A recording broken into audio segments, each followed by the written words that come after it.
I want you to think about the best relationship you've ever been in. Think about the butterflies, the late night phone calls, the way that one person made you feel like the whole world finally made sense. Now imagine finding out that every single moment of it, every kiss, every promise, every I love you, was built on a lie so big, so carefully constructed, that when the truth finally hit you, you didn't even cry at first. You just went completely numb. That's exactly what happened to me. My name is Ryan Mitchell.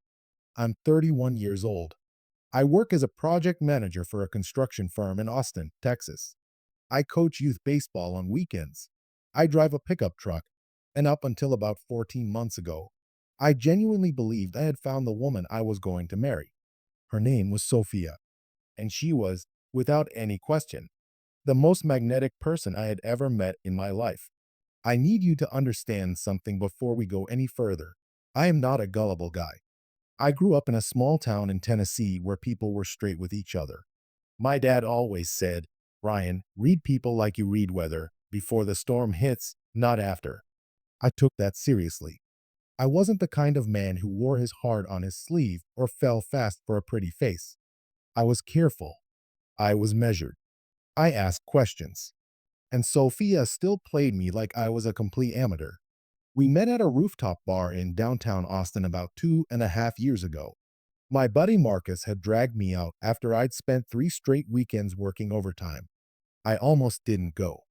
I almost stayed home with a cold beer and a baseball game on TV. And sometimes, even now, I wish I had. But I went.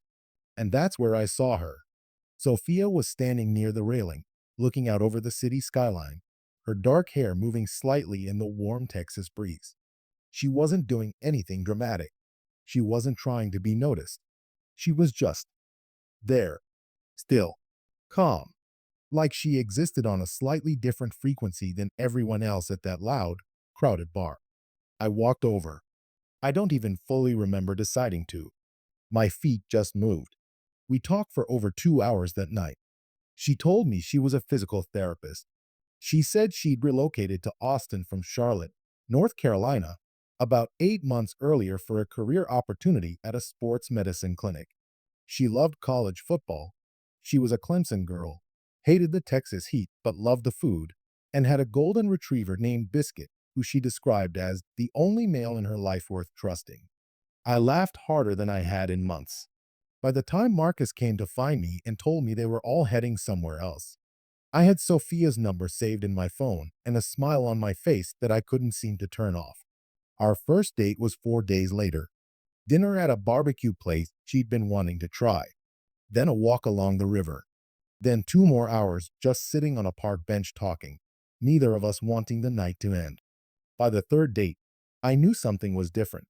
By the second month, I had stopped looking at other women entirely, not because I forced myself to, but because no one else even registered anymore. Sophia had a way of making you feel like the only person in the room, in the world, even. She was funny without trying too hard, confident without being arrogant.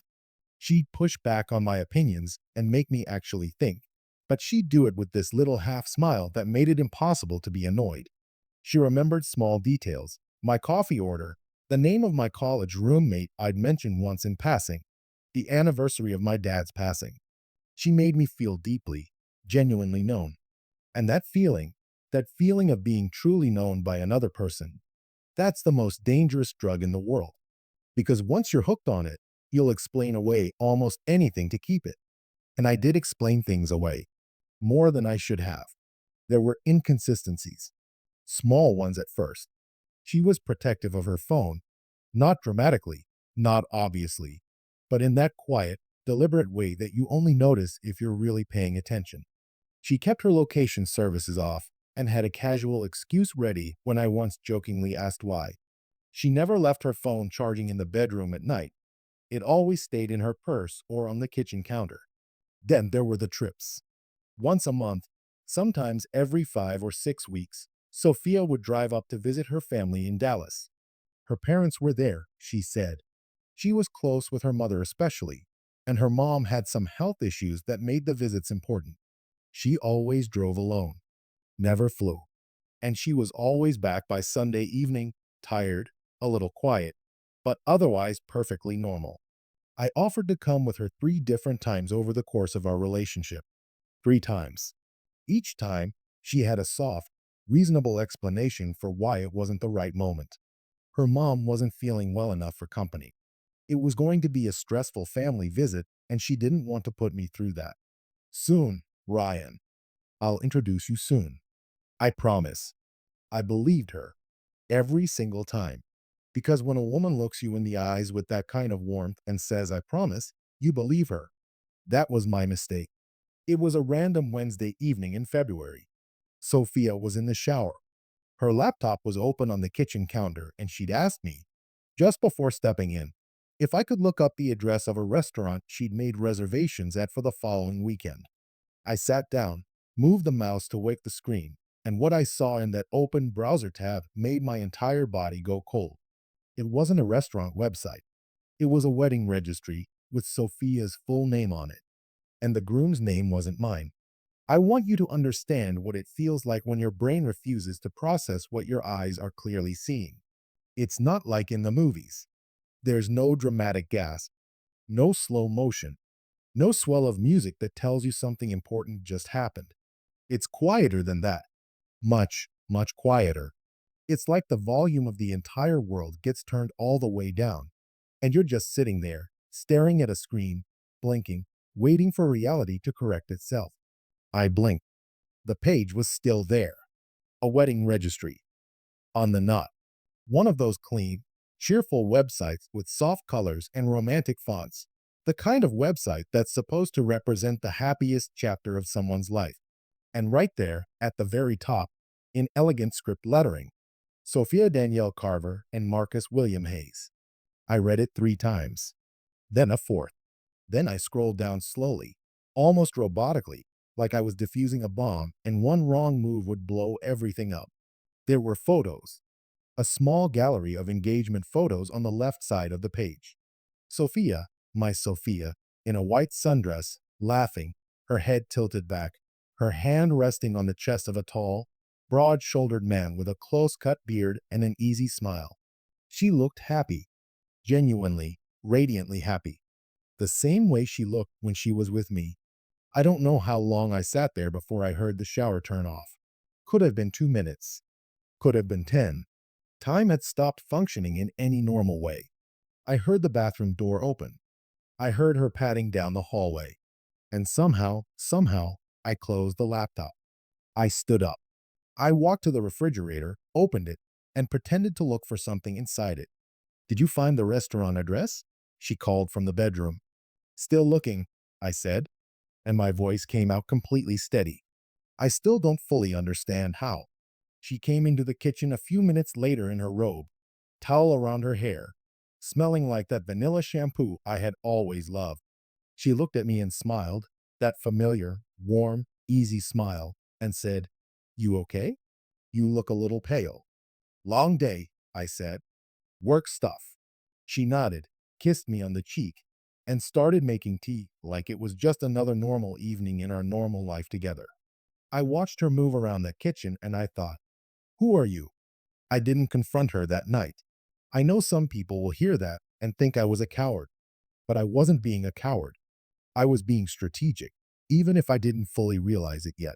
Something deep in my gut told me that if I came at her emotionally, without facts, without preparation, she would find a way to spin it. She would have an explanation. She would look at me with those eyes and say something that would make me doubt what I had seen with my own 2 eyes. So I waited. And while I waited, I started digging. That night, after Sophia fell asleep, I lay in the dark next to her with my phone under the covers, screen brightness turned all the way down. I went to the Knot website and searched her name. The registry came right up. Sophia Danielle Carver and Marcus William Hayes. Their wedding date was listed as June 14th, 4 months away. Their registry included china sets, kitchen appliances, luggage for a honeymoon, a whole future, neatly organized and publicly listed for anyone to find. They had a wedding website too. I found it through a link at the bottom of the registry page. It had a full Our Story section. According to what was written there, Sophia and Marcus had been together for 6 years. They had gotten engaged 18 months ago at a rooftop restaurant in Charlotte, the city she told me she'd moved away from to come to Austin. 6 years. She had been with this man for 6 years. She had been with me for 2.5. The math on that was sickening. I read their story 3 times. This beautifully written, romantic narrative about how they met at a mutual friend's cookout, how Marcus had known she was the one within 6 months, how Sophia had made him wait a little longer because she wanted to be absolutely sure. There were quotes from both of them. Sophia's quote read, "Marcus is my home. No matter where life takes me, I always find my way back to him." I put my phone down and stared at the ceiling for a long time. No matter where life takes me. I was apparently one of the places life had taken her. Over the next 4 days, I became a man I didn't fully recognize. I was calm on the outside, disturbingly calm. I went to work. I responded to Sophia's texts warmly. I had dinner with her on Thursday night and laughed at her stories and held her hand across the table. But on the inside, I was in a constant state of controlled demolition. I called my older brother Derek on my lunch break Friday. Derek is an attorney, family law, ironically enough. And he's the only person on earth I trusted with something this explosive before I had the full picture. "I need you to help me find something out," I told him, without asking too many questions yet. "What kind of something?" he said carefully. "I need to know if a woman named Sophia Danielle Carver is legally married to a man named Marcus William Hayes." There was a long pause on the other end of the line. "Ryan," Derek said slowly, "what's going on?" "Just look it up," I said. "Please." He called me back in less than 40 minutes. And when I saw his name light up my phone screen, I stepped outside into the parking lot, leaned against the hood of my truck, and prepared myself. But I wasn't prepared enough. "Ryan," Derek said, and I could already hear it in his voice, that careful, lawyer tone he used when the news was bad. "They're not engaged. They're already married. Have been for 8 months." 8 months. I made Derek repeat it, not because I hadn't heard him the first time, but because some part of me needed to hear it twice before my brain would accept it as real. 8 months, he said again. "They got married last June, Ryan. It's all public record. Marriage certificate filed in Mecklenburg County, North Carolina. Charlotte. Charlotte. The city she told me she'd left to come build a new life in Austin. Except she hadn't left it at all, had she? She just built a second life on top of it. A secret life. A life that included me, trusting, foolish, completely blindsided me, while her husband back home was probably planning their first anniversary dinner. I thanked Derek. He told me not to do anything stupid. I told him I wouldn't. Then I hung up, put my phone in my pocket, and stood in that parking lot for a solid 5 minutes just breathing. In and out, in and out. The Texas sun was hammering down on me, and I barely felt it. I thought about the trips to Dallas. She wasn't going to Dallas. She was going home. To Charlotte. To him. To their apartment. Their shared life. Their marriage bed. She was driving 4 hours east on I-20, crossing into her real life, spending the weekend as Mrs. Marcus Hayes, and then driving back to Austin on Sunday evening to be my girlfriend again. Once a month. Like clockwork. For over a year. The precision of it. The discipline of it. That's what kept hitting me. This wasn't a drunken mistake or a moment of weakness. This was a carefully maintained double life, executed with a level of organization that frankly would have been impressive if it hadn't been directed entirely at destroying mine. I went back inside the office. I sat at my desk. I stared at my computer screen and processed spreadsheets for the rest of the afternoon like a functioning human being. My coworker Jess stopped by around 3 o'clock and asked if I wanted coffee from the break room. I said sure, thanks. She brought it back. I drank it. I answered 3 emails. I have no memory of what any of those emails said. That evening, Sophia cooked dinner at my apartment. Chicken piccata, my favorite. She'd picked up the ingredients on her way over without being asked, because that was the kind of thing she did. The kind of thing that made you feel taken care of. Cherished. She moved around my kitchen with that easy, natural comfort she'd always had in my space, opening the right drawers without thinking, knowing exactly where I kept the olive oil. And I sat at the kitchen island and watched her and thought, how many times have you done this for him? You're quiet tonight, she said, glancing over her shoulder with a soft smile. Just tired, I said. Keep going. It smells incredible. She turned back to the stove, and I hated myself a little for how much I still meant that. I needed more. I know that sounds strange. Derek had already confirmed the marriage, which should have been more than enough. But something in me needed to see it fully, needed to understand the complete shape of the lie before I could figure out what to do with it. I think that's a human thing. We want the whole truth, even when half of it has already broken us. So I kept digging. I found Marcus Hayes on Instagram without much effort. His profile was public. He was exactly what the engagement photos had suggested: handsome, athletic, the kind of guy who posted about weekend hikes and barbecues with friends and the occasional heartfelt caption about gratitude. He had about 2,000 followers. Normal guy, good looking life. And then I found it. 11 weeks ago, Marcus had posted a photo. It was a picture of a living room, warm lighting, a couch, a coffee table with 2 glasses of wine. The caption read, finally got her to take a weekend off work. Grateful for every moment with this woman. He had tagged Sophia in it. Her personal Instagram, a private account I had never known existed, different from the one she'd shown me early in our relationship, had liked the post. I clicked on her private profile. I couldn't see her posts, but I could see her follower count, her following count, and one thing that profiles don't hide even when they're private: her bio. It read, Sophia Hayes, PT Dog Mom. His. His. Not Ryan's. Not anyone in Austin's. His Marcus's. She had a whole separate Instagram where she lived as his wife, where she liked his posts and existed in his life fully and completely. And then she had another version of herself, the one I knew, that she kept sealed off, separate, secret. I thought about all the times I'd asked her why she kept her Instagram private around me. She'd laughed and said she barely used social media, that she found it exhausting, that she preferred living in the moment. I thought it was refreshingly grounded of her. It was a firewall. The thing that finally cracked my composure, the thing that took me from cold and calculating to genuinely, deeply furious, wasn't the marriage certificate. It wasn't the Instagram. It wasn't even the trips to Charlotte disguised as visits to Dallas. It was something much smaller, and somehow much worse. I was going back through old photos on my phone. I don't even know why, some kind of self-punishment maybe, when I found a picture from 9 months ago. Sophia and I at a rooftop bar, celebrating my promotion at work. She was laughing. I had my arm around her. We looked so happy it was almost hard to look at. 9 months ago, 1 month after she had legally married another man. She had stood beside me on that rooftop, accepted my toast, let me kiss her in front of our friends, and she had been a married woman.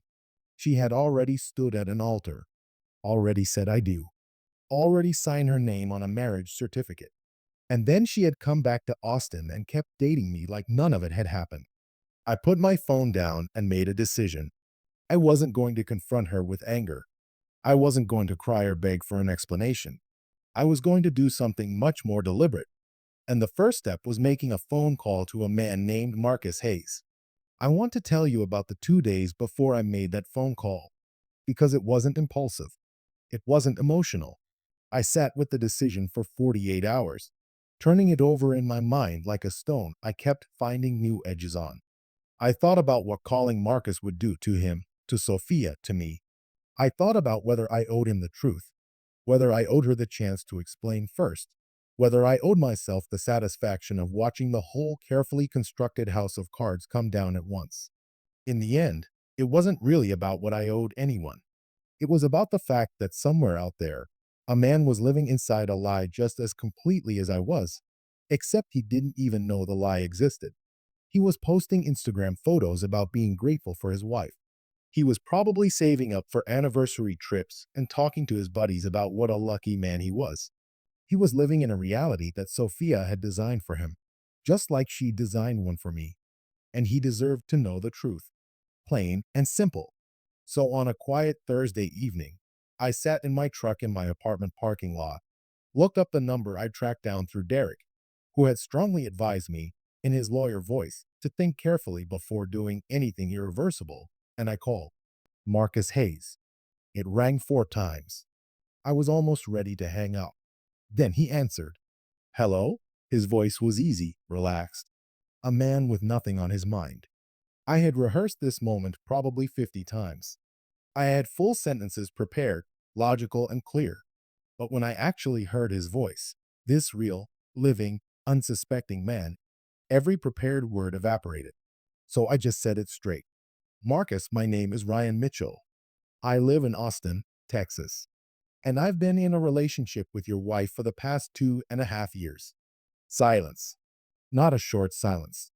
A long, crushing, airless silence that told me everything I needed to know about what was happening on his end. He hadn't known. Not even a flicker of suspicion.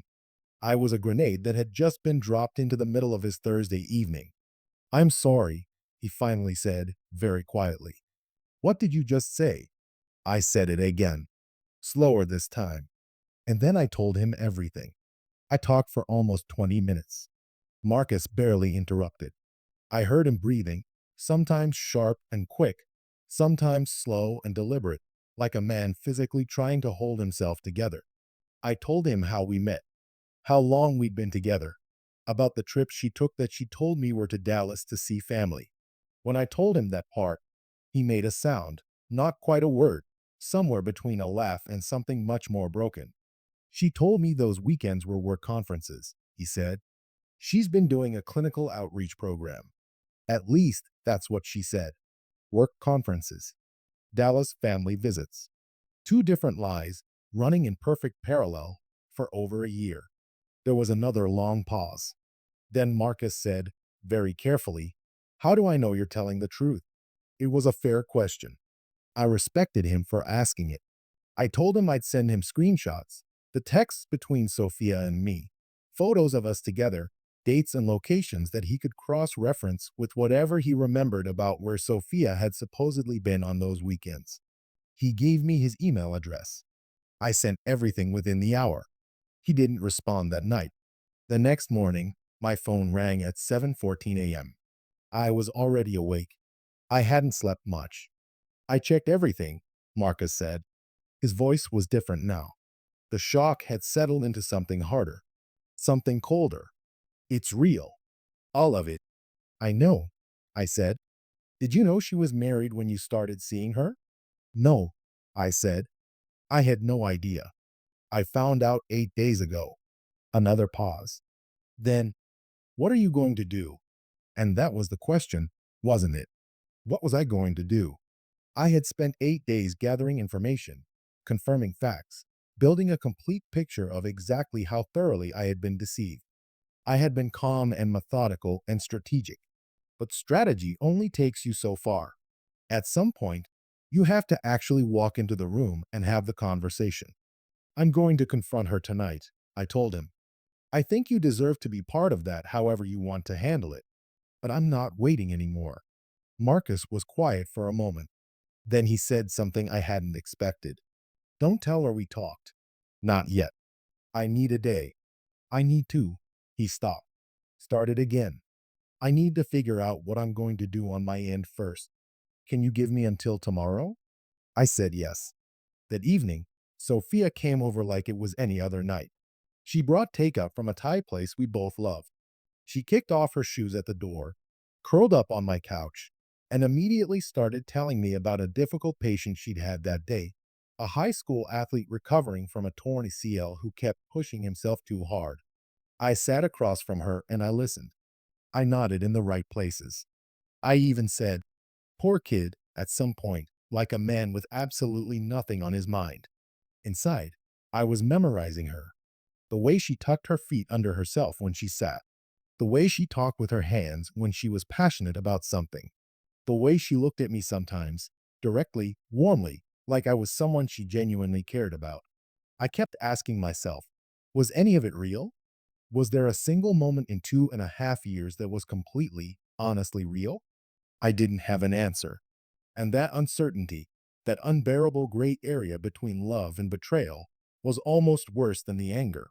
Almost. My phone buzzed on the coffee table between us. I glanced down. It was a text from Marcus.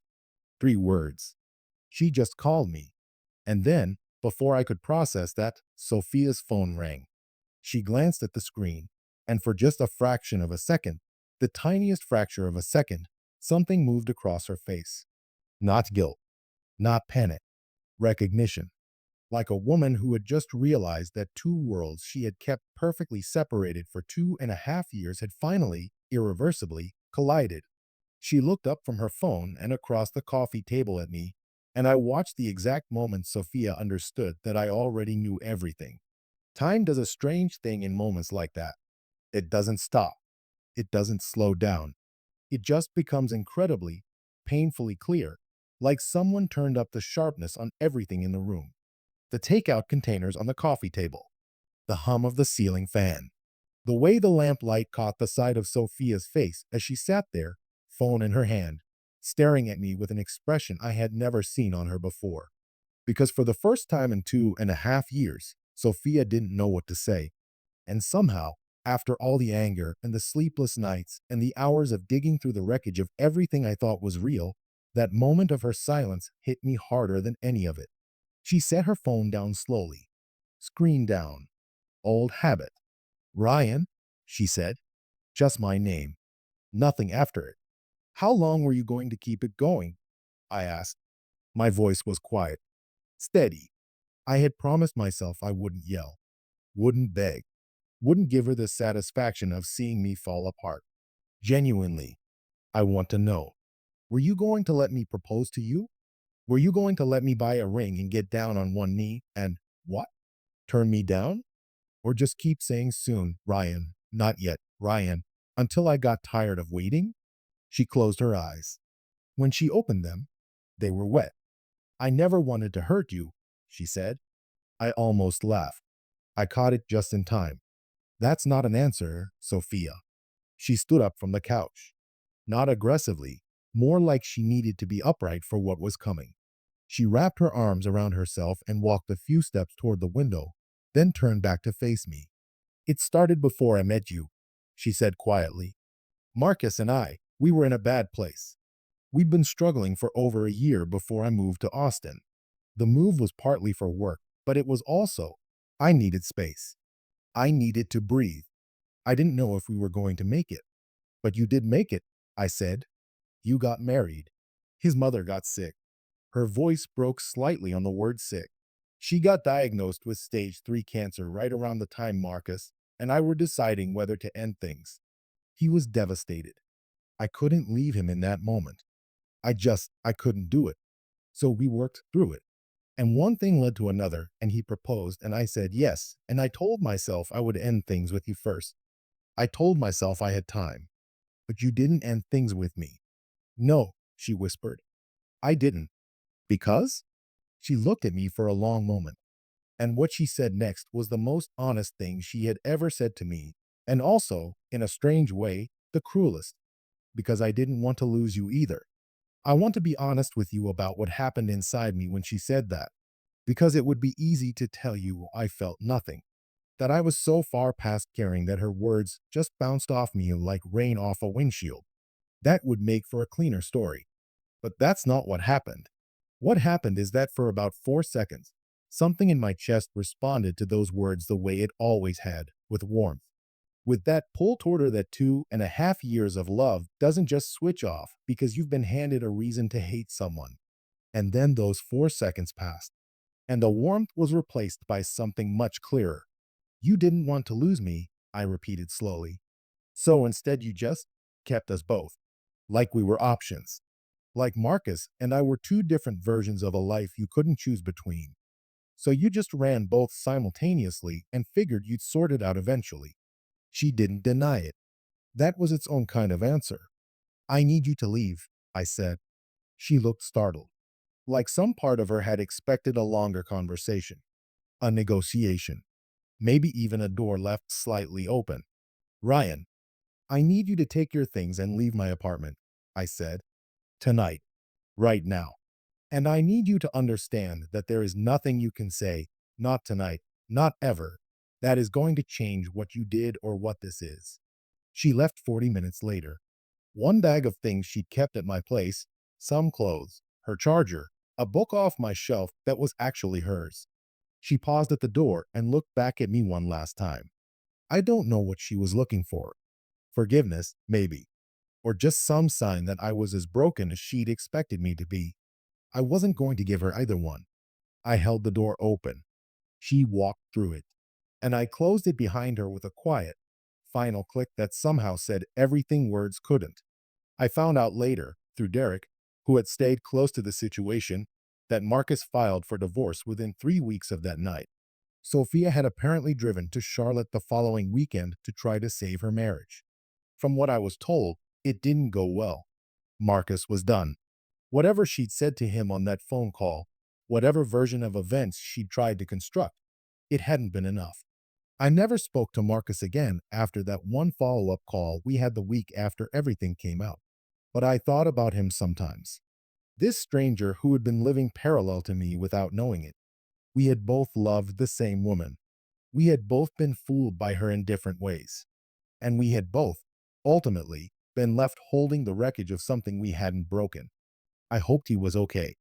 I genuinely did. As for me, I won't wrap this up in a neat bow and tell you I healed quickly and everything was fine. That's not real, and you deserve real. The first month was hard. Not dramatic hard, just quiet hard. The kind where you wake up in the morning and for about 3 seconds everything feels normal. And then it all comes back, and you have to start the day already carrying it. I deleted her number. I packed up the few things she'd given me over the years. I sat with my brother Derek one Saturday afternoon and just talked, not about strategy or next steps, just talk. And that helped more than I expected. I went back to coaching baseball on weekends. I picked up a project at work that kept me busy and focused. I let my friends take me out even when I didn't feel like going.